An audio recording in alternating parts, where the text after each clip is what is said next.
Dear students, I am Dr. Zaman, one of the faculties in the Department of Anatomy, Calcutta National Medical College. Today, I shall demonstrate you the cerebrum. Here you see this is cerebrum. This cerebrum is divided into two equal parts by median longitudinal fissure. It incompletely divides this cerebrum into two equal halves. Each half is known as cerebral hemisphere. If we see cerebral hemisphere from lateral aspect, here you see, if you see from lateral aspect, here you see there is a sulcus. This linear area is called sulcus. The name of this sulcus is lateral sulcus. This part actually it is called posterior mass of the lateral sulcus. Now there is another important sulcus. This is called central sulcus. Here you see this is the central sulcus. This is the central sulcus. Here it stops. Central sulcus, it is starts more or less from the anterior and posterior end, and near the middle, a little behind the middle it starts, and it also extends into the inner surface, this surface. This is called central sulcus. Before that,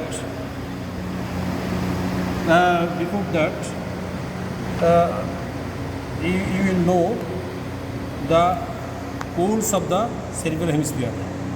Here you see this rounded end, anterior end, is called frontal pole, and behind here you see this rounded end is called occipital pole.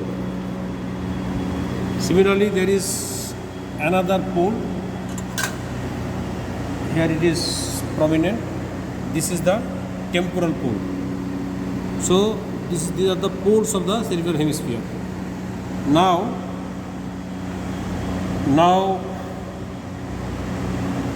we shall see the different borders of this cerebral hemisphere.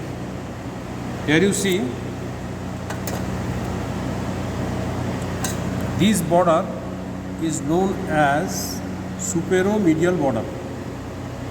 It starts from the frontal pole up to the occipital pole. This is the superomedial border. Here you see this border is known as inferolateral border. This is the inferolateral border. Here you see this is the inferolateral border, and this surface is the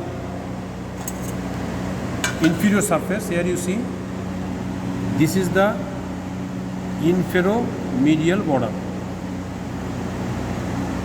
So this is the inferomedial border, this is the inferolateral border. In between these two borders lies the inferior surface of the cerebral hemisphere. Here you see this inferior medial border is divided into two parts by these structures. This structure is the midbrain structure. So from anterior pole up to this, it is called medial orbital border, and here this part is called medial occipital border. Medial occipital border, medial orbital border. This is called medial occipital border. Now let us see the surfaces of the cerebral hemisphere. This surface from the superomedial border and inferolateral border, this surface is known as superolateral surface. Now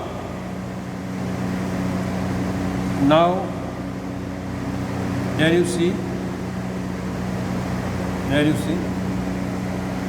Now between superomedial border and this is the inferomedial border. This surface is medial surface, and here you see this is the inferomedial border and this is the inferolateral border. This surface is inferior surface of the cerebral hemisphere. Now I have already told you this inferomedial border divided into two parts. This is called medial orbital border and this part is medial occipital border. And this border, that is inferolateral border, which is confined within the now before that I should say that this inferior surface again divided into two parts. Here you see this inferior surface is divided into two parts. This part is called orbital surface and this part is called tentorial surface. This part, this frontal aspect, lies over the orbital plate of the frontal bone, so it is the orbital surface, and this part lies over the tentorium cerebelli. That's why it is called tentorial surface.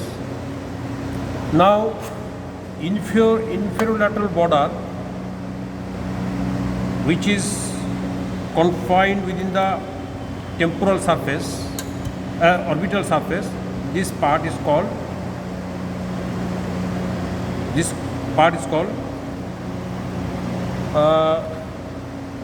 superior ciliary border.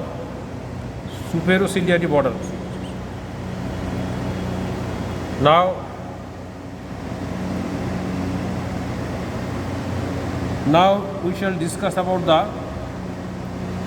Here you see this surface is irregular because of numerous depressed linear area. This is called sulci. Singular form is sulcus, and in between two sulci this raised area is known as gyrus, plural form gyri. So you are seeing many sulci and gyri. Now, for the convenience of description, we have divided the cerebral hemisphere into four lobes.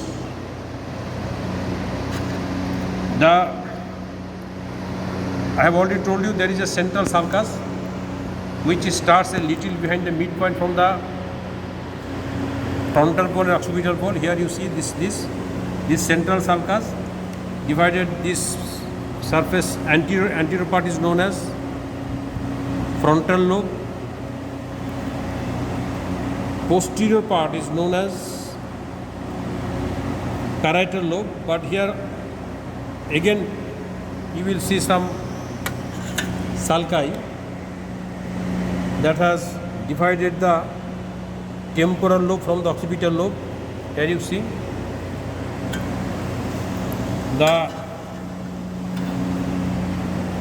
see another important sulci that is called parieto-occipital sulcus. This parieto-occipital sulcus, and here you see there is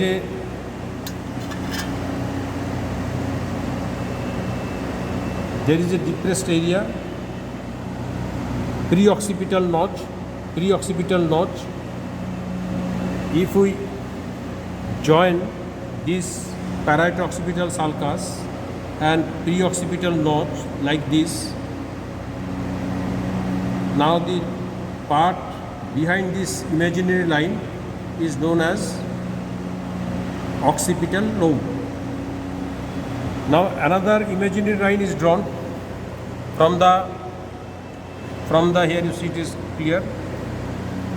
Another imaginary line is drawn from the posterior end of the lateral sulcus. Here you see this is the lateral sulcus. It is the posterior end. If we draw imaginary line, second imaginary line, which will touch the first imaginary line. Here lies the first imaginary line, which is connecting the parieto-occipital sulcus and pre-occipital notch. This is the first imaginary line, and posterior extension of the lateral sulcus is meeting here. So the part which lies below the posterior below the lateral sulcus, this is called posterior muscle of the lateral sulcus, and the line, imaginary line joining the posterior end with the first imaginary line. So this part, below this part, is known as temporal lobe. Now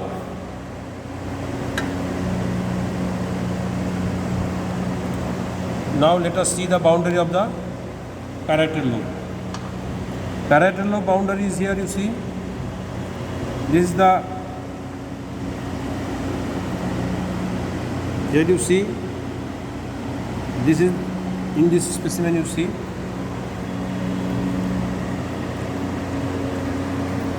this is the central sulcus. So anteriorly it is bounded by the central sulcus.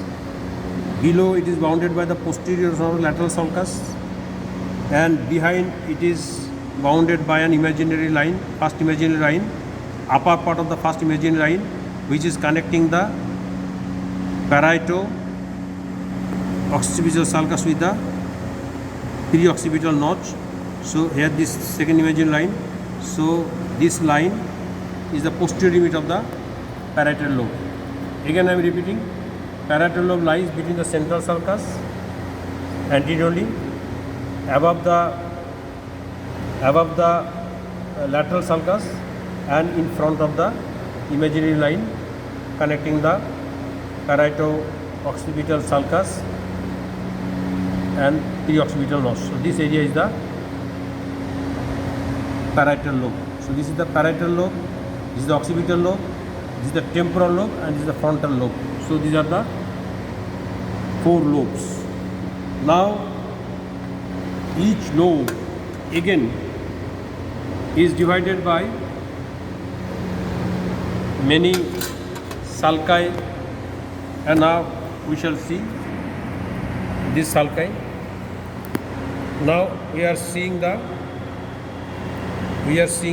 medial surface. Here you see, on the medial surface, the most prominent structure here you see, this is structure, it is known as corpus callosum. Corpus callosum. It is actually commissural fiber. Commissural fiber is connecting the similar area of 2 hemispheres. It is divided into genu, body, this is called body, and this is called splenium.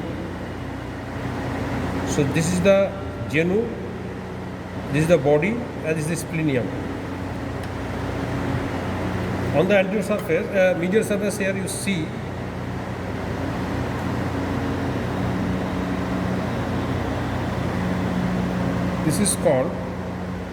this fiber is called anterior commissural fiber. This anterior commissural fiber is connected with the genu by lamina. This lamina, this is called rostrum. So this is called rostrum. So rostrum, genu, body, and splenium are the parts of corpus callosum. Here,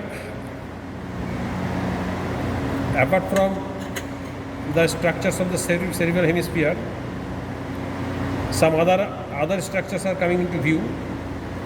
This part is known as thalamus, medial surface of the thalamus. Now, just here you see, above the corpus callosum, there is a linear depressed area, sulcus. This is called sulcus. This sulcus is known as corpus callosum, so it is known as callosal sulcus. Another sulcus here you see, it starts just beneath the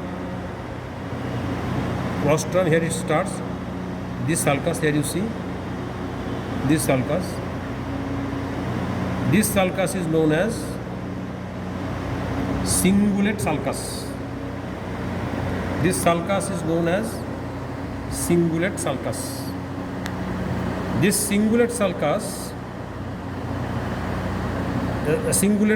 sulcus, and this is a callosal sulcus. In between two, this part is known as cingulate gyrus. Cingulate gyrus. Now,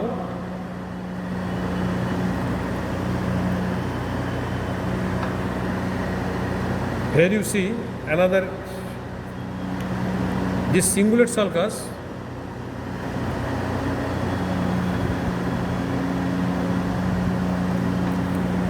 is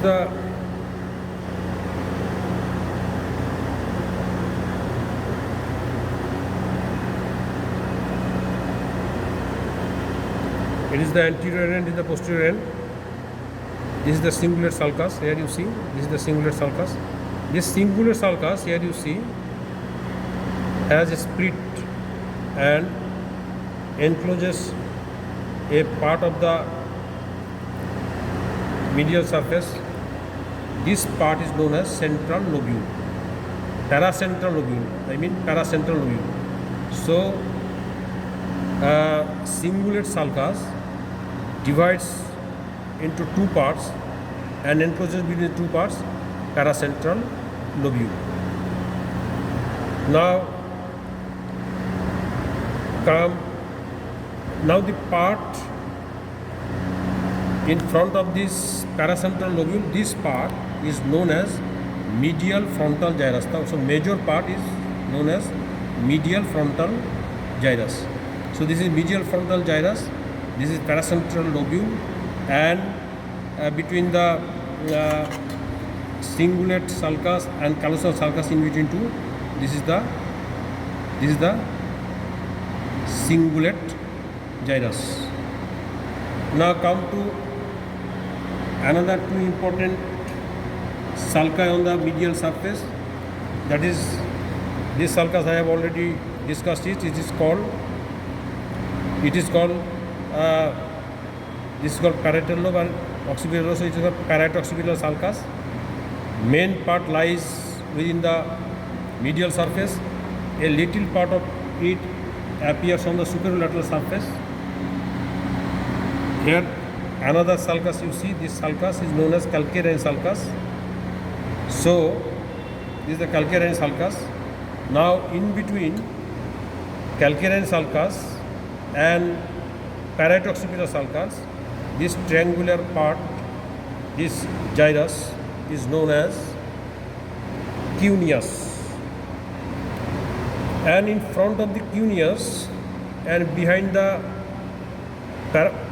paracentral lobule, this quadrangular part is known as precuneus. Precuneus, again, it is separated from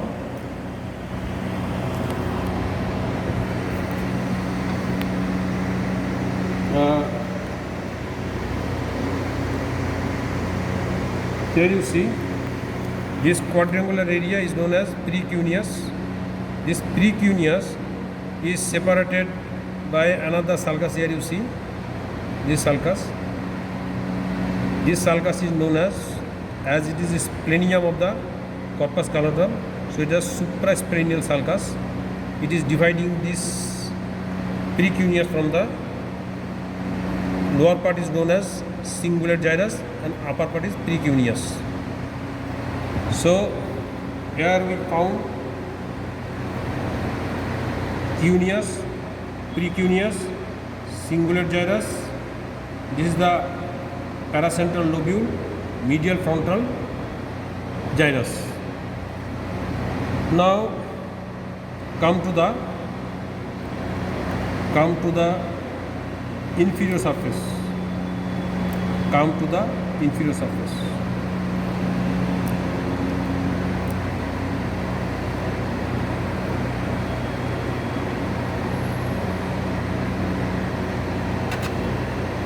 inferior surface.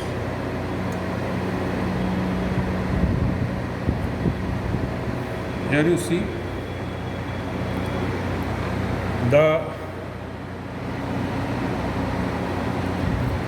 before inferior surface, let us consider the superolateral surface.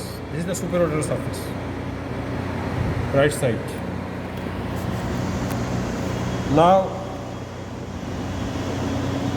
this is the central sulcus.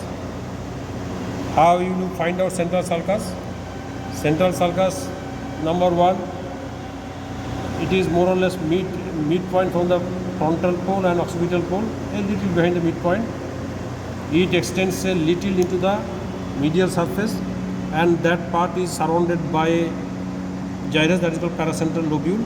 So from here it is starting, and it will not touch the posterior ramus of the central sulcus. It will stop above the central sulcus. So this is the pre-central sulcus. Now in front of that, parallel to that, there is another sulcus. This is pre-central sulcus. So this is the central sulcus. This is the pre-central sulcus. Now in between two, this gyrus is known as pre-central gyrus. Now here you see the part in front of the pre-central sulcus. This is the part of the frontal lobe. Here also you will find two important gyrus, superior and inferior. This is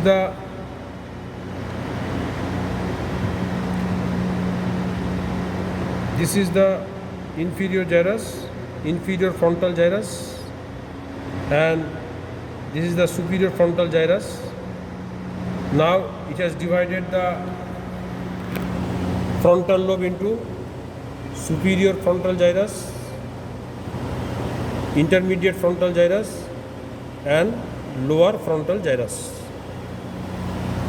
Now here you see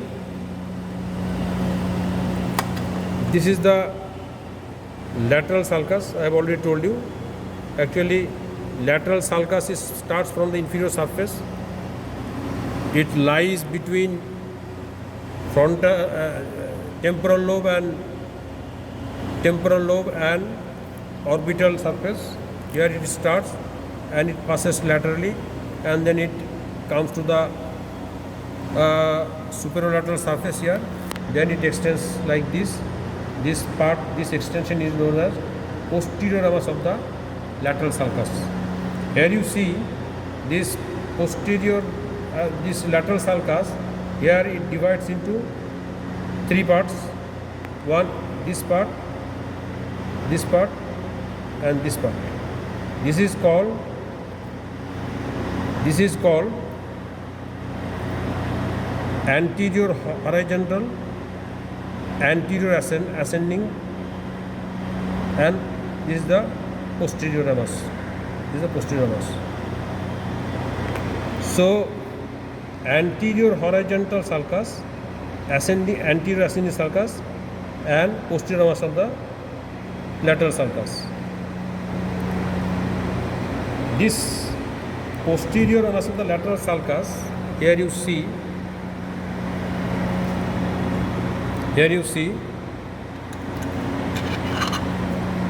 it has taken upward turn here. Here it has taken upward turn. Now let us consider this temporal gyrus. Here you see it is also divided into two gyri, two sulcus, superior temporal sulcus, inferior temporal sulcus. So this is divided into superior temporal gyrus. This is called medial temporal gyrus. This is called inferior temporal gyrus. Now let us see the posterior end of these sulci. Now first we will consider the posterior ramus. Here you see It has taken upward turn. This has taken here. This has taken upward turn. This upward turn is surrounded by matter of gray matter, that is called supramarginal gyrus. This is called supramarginal gyrus. Likewise, here you see this is the superior temporal sulcus. It is also taken upward turn. Now this gyrus is known as angular gyrus. Now inferior sulcus also has taken upward turn here. This gyrus, this sulcus is surrounded by or capped by or surmounted by another gray matter or gyrus, that is called arcus parieto. This is arcus occipito-temporalis. Arcus occipito-temporalis.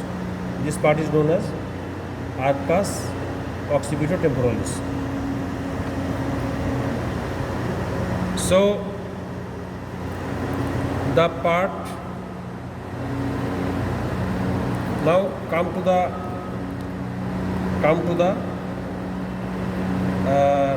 temporal lobe, parietal lobe.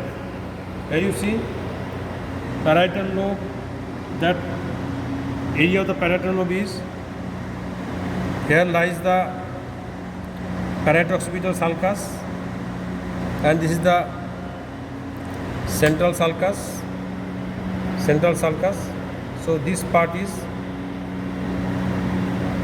parietal lobe.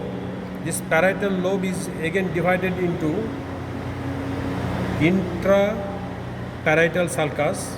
Here you see this is the intraparietal sulcus into two parts, upper part and lower part. It is called superior parietal lobule.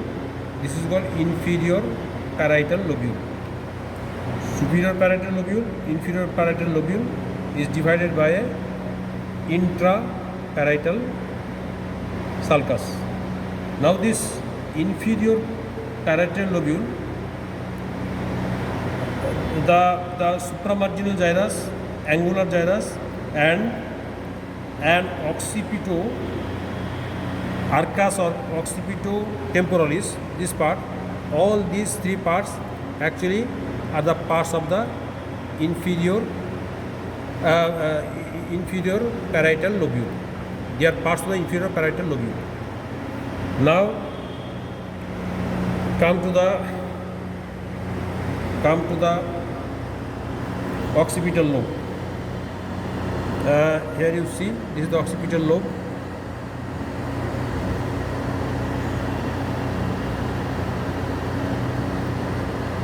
This part is occipital lobe. From the parieto-occipital sulcus up to the pre-occipital notch. Behind that, here you see there is a sulcus, lateral sulcus. This is the lateral sulcus. This sulcus has divided this occipital lobe into superior occipital gyrus and inferior occipital gyrus. Here another sulcus. Here you see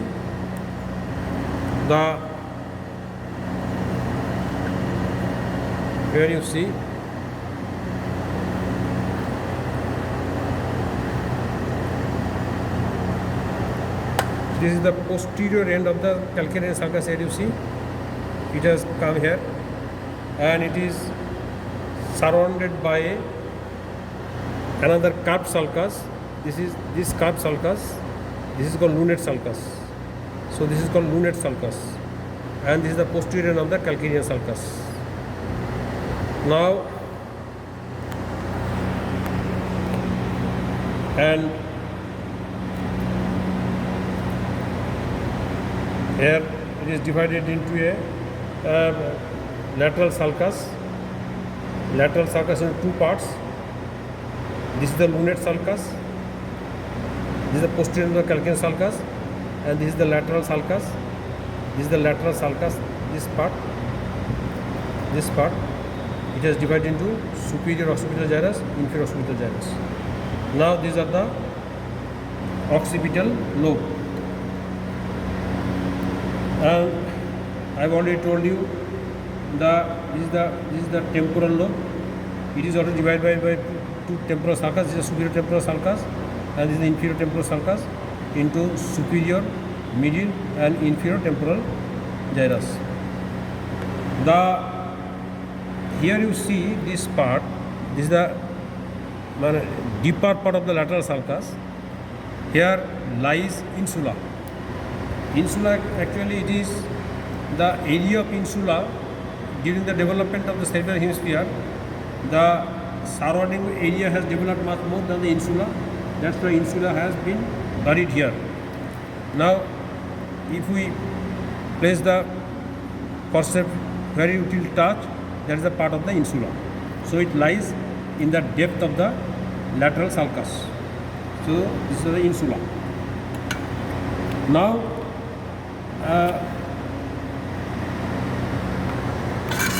come to the frontal sulcus. Frontal sulcus lies in front of the precentral gyrus. This is the precentral gyrus. This is the central sulcus, the precentral sulcus. So in front of that, it is the frontal gyrus. Lower part of the frontal gyrus. This is the lower part of the frontal gyrus. Here lies the anterior horizontal, anterior ascending part of the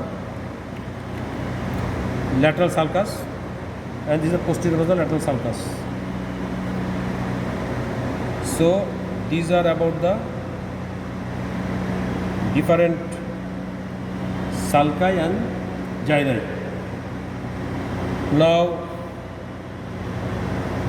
next day we shall discuss different functional areas of the cerebral hemisphere. We shall discuss recent view as well as